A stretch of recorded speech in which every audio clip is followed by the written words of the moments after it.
9 مئی کا جو واقعہ ہوا ایک بڑا دل خراش واقعہ تھا پاکستان کی تاریخ میں۔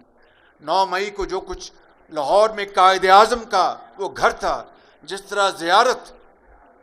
قائد اعظم کا گھر ہے، وہاں پر بھی دہشت گردوں نے زیارت میں حملہ کر کے اس کو تباہ کیا تھا، اس طرح 9 مئی کو لاہور میں قائد اعظم کے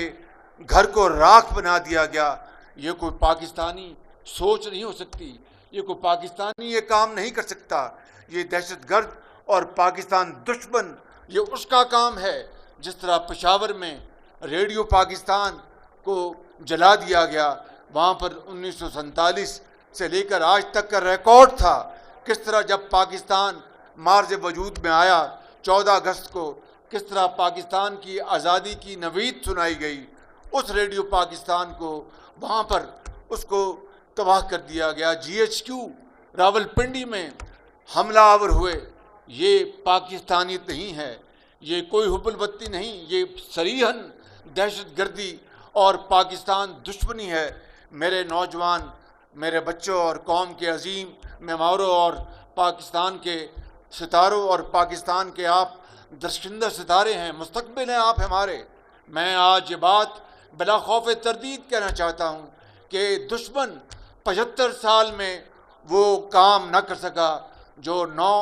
مئی کو ایک دل خراش واقعے کے ذریعے پورے پاکستان میں ہوا۔ میں سمجھتا ہوں کہ ہمیں ایسے اقدامات کرنے ہوں گے قانون اور آئین کے دائرے میں رہ کر کہ تا قیامت دوبارہ اس طرح کا واقعہ نہ ہو، اور جنہوں نے یہ ایک انتہائی مذموم حرکت کی ہے، جنہوں نے پاکستان کے ان شہیدوں اور غازیوں کی بے حرمتی کی ہے، جنہوں نے ان شہیدوں کو جن کی بیویاں شہادت کے بعد بیوہ ہو گئیں، جن کے بچے یتیم ہو گئے، جن کے ماں باپ قیامت تک وہ زندگی جب تک ان کی ہے وہ اشک بار رہیں گے، ان کے بچوں کو جو پاکستان کے سپوت تھے، شہید اور غازی ہیں، ان کے ساتھ یہ ظلم اور زیادتی یہ کسی طور پر بھی یہ قابل نہ صرف مذمت ہے بلکہ اس کی ہمیشہ مذمت کی جاتی رہے گی، اور 9 مئی کا دن پاکستان کی تاریخ میں ہمیشہ کے لیے ایک بلیک ڈے کے طور پر یاد رکھا جائے گا۔